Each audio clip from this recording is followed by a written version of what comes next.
지난번에 이어 부의 확장을 한 번 더 리뷰하겠습니다. 어느 비 오는 날 필라델피아에서 있었던 일입니다. 호텔에 경비를 하고 있던 한 남자에게 늦은 밤 어느 노 부부가 찾아와 방이 있냐고 물었습니다. 이미 모든 객실이 꽉 차 있어서 그 부부가 들어갈 방은 없었습니다. 남자는 너무 늦은 시간에 비까지 오는 터라 이 노 부부를 차마 그냥 보낼 수 없어서 괜찮다면 무료로 사용해도 좋으니 자기가 쪽잠을 자는 방에서 비를 피하고 가라고 제안합니다. 남자의 제안으로 노 부부는 비를 피할 수 있었고 고맙다고 말하며 떠났습니다. 그리고 2년 후에 이 남자에게 비행기 티켓 한 장과 함께 편지가 도착했습니다. 노 부부의 편지였습니다. 꼭 보여주고 싶은 것이 있으니 자신이 있는 지역으로 와달라는 내용이 적혀 있었습니다.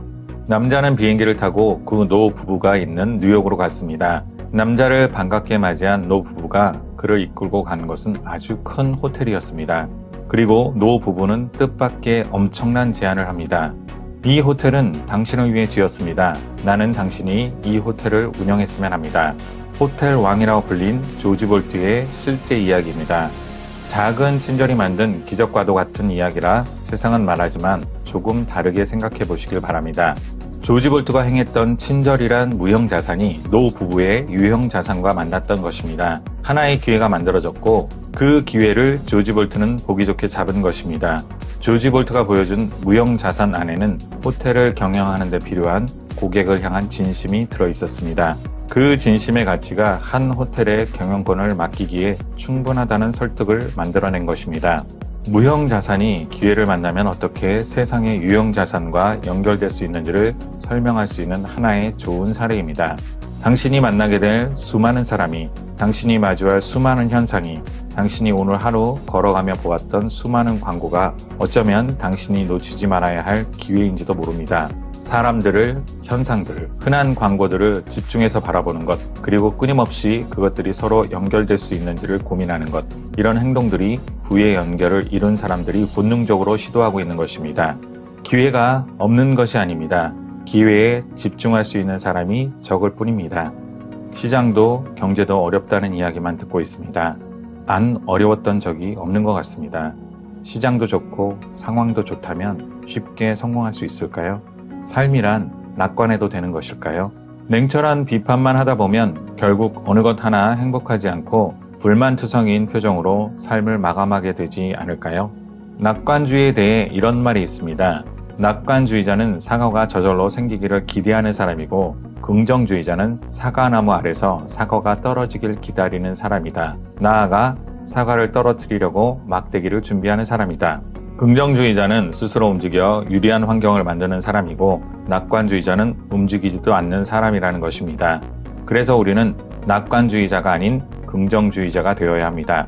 긍정주의를 토대로 우리는 우리 문제를 자신의 행동으로 풀 수 있다라는 관점에서 바라봐야 합니다. 남이 떠먹여주길 기다리는 낙관주의를 경계하고 미워해야 합니다.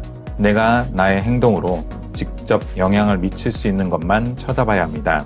사과를 상상하는 것이 아니라 사과가 있는 곳으로 찾아가 막대기를 휘둘러야 합니다. 긍정의 힘은 앞으로 깨닫게 될 자신의 무형 자산에 힘을 실어 넣습니다. 어쩌면 아무것도 아니라고 생각할 무형 자산들을 긍정의 시각으로 해석하면 엄청난 기회로 재해석할 수 있다는 이야기입니다. 두 번째로 통제 불가능한 일을 만드는 시간 낭비를 줄입시다. 성공하는 사람은 앞서 말한 바와 같이 자신의 통제 범위 안에 있는 일에만 관심이 있습니다. 자신이 통제할 수 없는 이야기를 이해하는 데 시간을 허투루 낭비하지 않습니다. 바꿀 수 없는 무언가를 고민하고 있으면 시간 낭비입니다.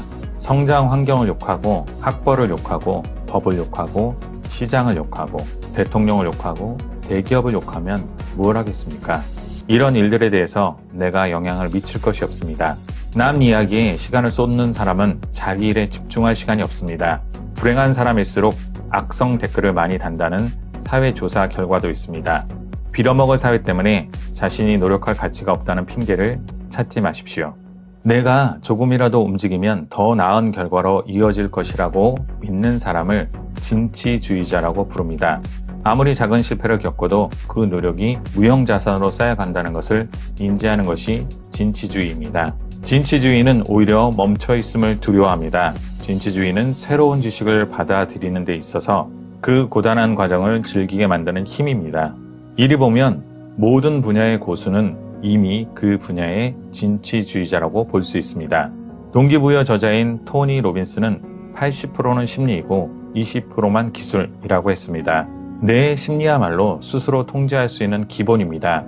심리의 변화, 그로 인한 태도의 변화를 가지면 우리는 멈추지 않고 발전합니다. 숨어있는 무형 자산들의 가치가 보이기 시작합니다. 당신은 긍정을 품은 진취주의자가 되어야 합니다. 잘 될 거라는 막연한 기대가 아니라 잘 되기 위해 무엇을 해야 하는가를 바라보는 눈이 길러져야 합니다. 그렇게 무언가를 발견하면 그 목표를 향한 어설픈 걸음이라도 내디딜 수 있는 사람이 되어야 합니다. 긍정적 진취주의자로 살아가는 세월의 길이가 우리의 삶을 결정할 것입니다. 무형자산을 개발하는 부분에 주목하시길 바랍니다. 연결을 통해 부를 이루는 것의 핵심은 연결의 노하우를 얼마나 잘 아느냐가 아니라 연결의 자격을 갖췄느냐 갖추지 못했느냐입니다. 인생이란 타고난 무형자산과 자기 개발된 무형자산을 유형자산으로 치환해가는 과정이다 라는 저자의 말을 기억해 둡시다. 책을 읽으며 나는 가난한 사람이 아니었다 라는 확신과 부를 위해 당장 할 수 있는 일이 있다 라는 믿음을 가지시길 기원합니다. 책 부의 확장 2부였습니다. 감사합니다. 북로드였습니다. 좋아요와 구독 부탁드립니다.